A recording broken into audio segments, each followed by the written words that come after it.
So we're in the middle of an interview that Richard Marles did some days ago, but I thought we've got to look at these people and see what their mindset is.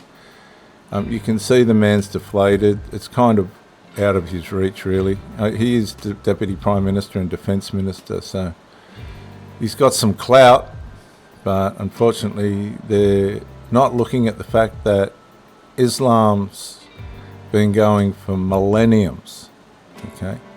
Before Muhammad and all that, right? It's just an Arabian form of opposition birthed out of a son of Abraham by the name of Ishmael, who was brought into the world by a servant. Abraham's wife Sarai decided that Abraham should sleep with the maidservant, and she brought into the world Ishmael, and it's from that lineage that this spirit continues. The Australian government hasn't got a clue about, being only 200 odd years old, how deep, how severe and how strong this is. No idea at all. They're talking about division and divide. No. The Quran wants, and they'll do it slowly but surely, Islam to conquer. Right? They want to conquer. And until they see it this way, we're just going to watch these people tripping and stumbling and trying to work out a way to predict where the next terrorist attack's going to come, because the next terror attack is going to come. It's just a matter of where and when. And unless there's some kind of miracle intelligence, no one will know. Yeah, but the problem is, Minister, you said this after October 7. Anthony Albanese said this after October 7, yet here we are now trying to make sense of the worst massacre in Australian history since Port Arthur. So, I mean, have you failed to act on it?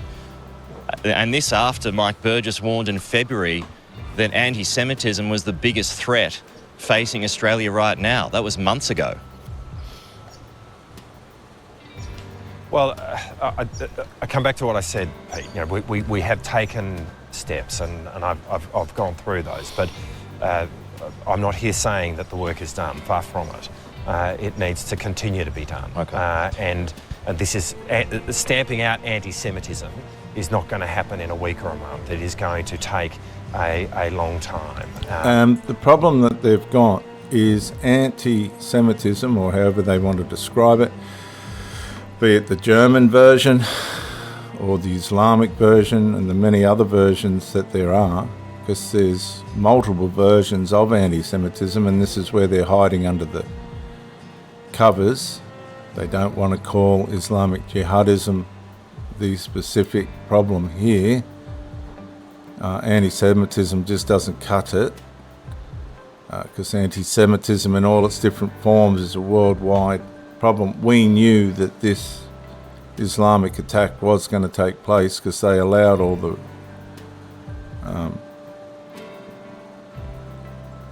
protests and everything else to happen without any resistance. As a matter of fact, we've got to understand that there's people in our court system that are not right in the mind either, because the police and the New South Wales government tried to stop a couple of these massive protests on the Harbour Bridge and elsewhere, and the High Court allowed it. So there's people in our court system, I'm sorry to say, that aren't people you really want to rely on too much either, because they've contributed to this as well. Let's not forget they were the ones that gave permission for a lot of this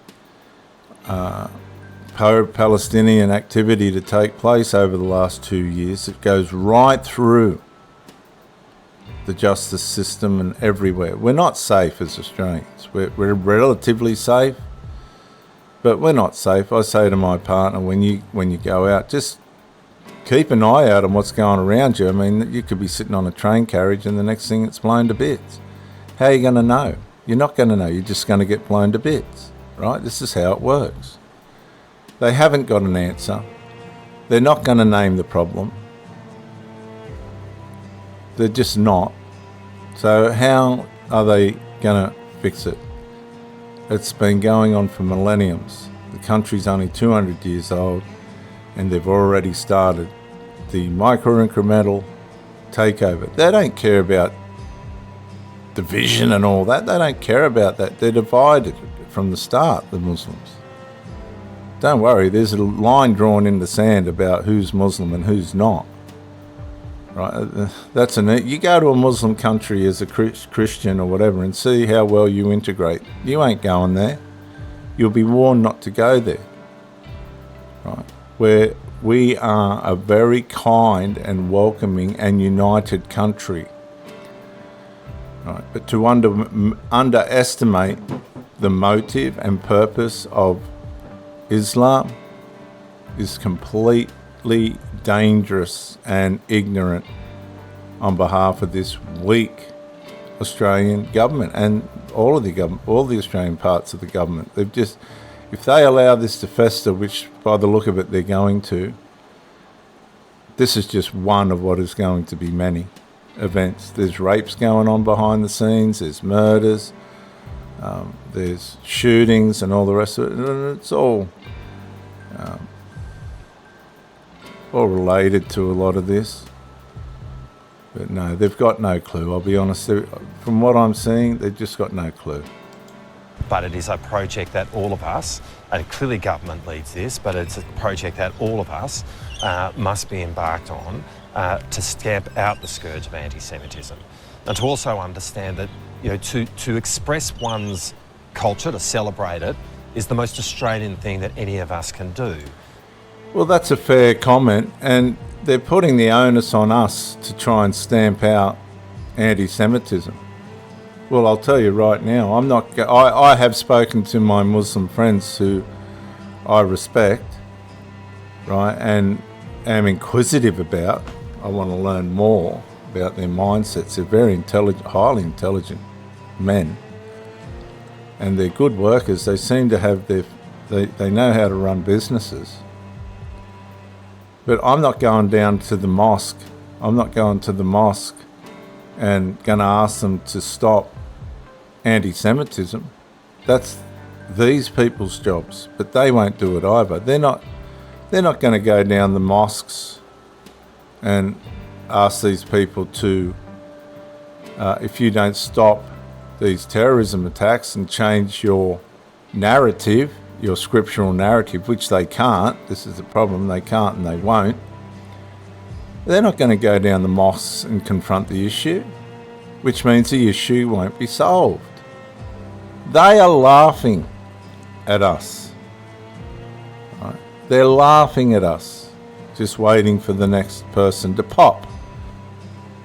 Right? 'Cause it's only numbers and amount of time before the next terrorism attack takes place. They're laughing at us. Don't worry, they're conscious about what they're doing. Right? You'll get the politicians saying, forget about anger. Well, if you can confront this issue and sort it out down at the local mosque calmly and without being killed or punched or maybe even maimed or whatever, then good luck to you if you can do that. But you won't be doing it. And sadly, the only way you can stop it is like what Israel does, and that's eliminate it, because it doesn't stop. And every community needs to know that they can do that without fear and with a sense of joy. Now, we need to be doing everything in our power to ensure that that right is felt by the Jewish community. And we will continue to implement the Siegel report and to Hang on, he just lied. They haven't implemented any part of the Siegel report. They need to begin to implement the Siegel report. Steps to stamp out anti-Semitism, and it is fundamentally important. Now, the If part where he's missed it there is, again, the word anti-Semitism isn't specific enough. The root problem is Islam. But they're not going to say it. I don't know why they're not going to say it. I mean, if that's the problem, just fix it. Go down the mosques and warn them, any more of this, and we're going to start putting you back on planes. But they've allowed so much, 1,550 a day, every day, for years. There's nowhere for them to live. They've ruined housing for us that are here already. I'm lucky. I worked hard and I've got my roof over my head. I've had it there since I was 18. But there's, you know, I've in the last 3 years, I've seen the ethnicity in my city change overnight, completely change, to mostly foreigners. And we got these people to thank for it. ASIO was aware of Sajid and Naveed Akram, why were they allowed back into the country after visiting the Philippines, a known extremist hotspot? Was there an intelligence failure there? No, I'll tell you why. They brought back the ISIS brides. They done this just 2 months ago or something. They, behind everybody's back, attempted to bring in women that go and facilitate these terrorists, have their children and all the rest of it, and then decide maybe the blokes get killed or whatever in their terrorism acts overseas, and then they decide to come back to Australia and bring their poison back here. The government snuck them in. They've snuck in 3,000 people straight out of Palestine. No, unvetted. No, there's no mistakes or they've missed something or anything like that. It's deliberate, completely deliberate. Well, look, it's obviously difficult for me to speculate on it, and I shouldn't speculate on it. The important point to make here is this. There is a thorough investigation which is going on in relation to this case, but all the questions that you've raised. And, you know, the questions you're raising are very reasonable. But there is a thorough investigation which is going on in respect of that, and there will be reviewing processes in the context of intelligence, in the context of policing, right across the board, to make sure that we learn every lesson that can be learnt here, that we understand exactly what has happened here, which led to a situation where you had 2 terrorists on that bridge on Sunday night. See, imagine being at this level in life, having a political career at the highest levels, and standing there and saying, we've got to work out how 2 terrorists decided to open fire on innocent people in Bondi. The first thing they've got to do is fly to Israel, isn't it? Fly to Israel, right? Humble yourselves, get on the first flight to Israel, and they'll tell you what you're dealing with and how you got to fix it. Whether you listen or not's up to you, which they probably won't. They don't want to. They honestly, we haven't got the balls to confront Islam, right? We just haven't got the balls to confront it. Okay? People can say Benjamin Netanyahu's a war criminal and all this crap. He's a hero. Right? It's either be annihilated or annihilate those that are trying to annihilate you. There's no in between. Islam doesn't stop. It micro-incrementally erodes the fabric of the society around it and destroys until it conquers. That's it. And an Australian should have a sense of confidence that that work will be done. It will be done fully and completely. And I know it is being done, as I said earlier, by some of the best security agencies in the world. I can absolutely attest to that. But it's really important, given what has occurred on Sunday night, that we understand completely the circumstances in which that's arisen and that we learn every lesson that can. But you know what? Look, I'm just I'm a bricklayer like the guy that shot the gun, right? Like the guy that's come out of the coma, one of the terrorists. I'm a bricklayer. Right? And I can tell these people exactly what's happened, how it's happened and why it's happened, and they've been told. Yet they're still standing there saying, we've got to work out how this happened. These aren't the right people to solve the problem then, are they? Because it's a religious issue that's not going to go away, that's not going to submit, that's not going to change, that's not going to stop. It has to be sent back to where it came from, because it won't change, it won't stop, it won't assimilate. It'll just, out of sufferance, live covertly within our communities until it manifests like it has here at Bondi. We learnt here. Is the move to strengthen gun reform a distraction from a bigger issue, which is radical Islam? Well, to be honest about this, the government's always wanted to keep us civilians defenceless, and that's why the massacre was as bad as it was. And they'll use this as a way and a means in which they can bring through the gun laws that they've wanted to, but haven't had the right reason to. They'll use this as a reason to bring those in, but hasn't got anything to do with Islamic Jihad. That's a whole nother modus operandus that the government's tried to implement but haven't had the gateway to be able to do it. Well, they have now, and they will be more defenceless. No, I don't accept that at all. I mean, the reality here is we need to do, we need to act in every way that's appropriate here. We've been talking about anti-Semitism. We need to stamp that out. We do need to make sure that we understand what's happened here in the context of intelligence and policing. But gun reform is part of this. At the end of the day, there was a family in suburban Sydney which had 6 firearms.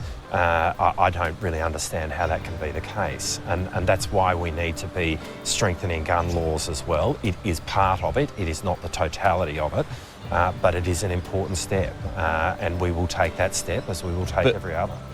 Because why? Because if extremists want to kill, won't they do so anyway, gun or not? But Pete, yes, they will. I'm sure you're obviously not making that argument to its fullest extent. We do have tough gun laws in Australia relative to the rest of the world, and what opportunity people have in terms of what weapons they can. The gun laws didn't make any difference because it's not the gun laws. It's the modus operandus of Islamic jihadism and its manifestation. And have in their possession goes a long way to what kind of event then transpires. I think we are the beneficiary of gun reforms that were done in the past, including under the Howard government, and that's been really important. Gun laws can be toughened.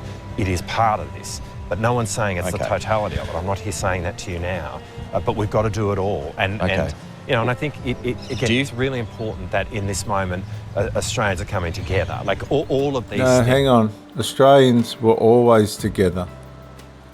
That's just rubbish. Australians have always been together. We've just watched the Jewish community in our country be massacred. Australians are together. That's the spirit of this country. We're not divided. We're not causing division. We're peaceful people. Right? We don't need to divide and conquer our own country. Islam needs to do that, not us. And see the psychology behind these politicians saying we need to be united proposes that we're not. But we are. We live with every nationality that you can think of from around the world. But the standard, let's put a shrimp on the barbie Australian, is watching this and going, you've imported all this trouble. You've imported it. Right? It's been imported. Matter. Do you feel like there needs to be, and should there be, a greater emphasis on hate speech from Muslim clerics in the western part of Sydney? I think, as I said earlier, what we've done is criminalise more forms of hate speech, and we criminalise the Nazi salute. Obviously, that. Well, they haven't yet. They're trying to get it all through. They have the Nazi salute, but that's another. See, that's another form of anti-Semitism. The Nazi side of it. We're trying to deal with the Islamic Jihadism side of it. That's in its own context, but we need to be looking at all of this, and it is really important that we have. So should there be a greater emphasis on this hate speech from Muslim clerics then? What?